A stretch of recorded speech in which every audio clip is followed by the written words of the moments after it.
বাংলাতে একটা প্রবাদ আছে, অতি চালাকের গলায় দড়ি। তো কার গলায় দড়িটা হয়েছে? দড়িটা কিন্তু হয়েছে আমাদের পিসিমণির গলায়। এখন আপনারা ভাবছেন কীরকমভাবে?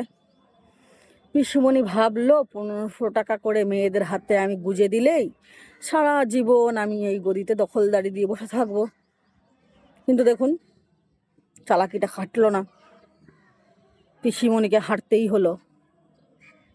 কিন্তু এবার কথা হচ্ছে, সামনের মাসের 1 তারিখ থেকে দেওয়া হবে অন্নপূর্ণা ভাণ্ডার 3000 টাকা।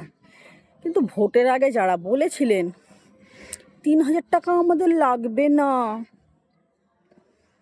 বলছি তারা কি করবেন? 3000 টাকাটা নেবেন না নেবেন না? চুপি চুপি এসে কমেন্টে জানিয়ে যাবেন, আর আমি অবশ্যই রিপ্লাই দেব। আপনাদের কি মনে হয় যারা বলেছিল যে 1500 টাকাই ঠিক আছে, 1500 টাকাতেই আমাদের খুব খুশি, স্বামীর কাছে হাত পাততে হচ্ছে না, ভিক্ষা করতে হচ্ছে না, তারা কি 3000 টাকা নেবে?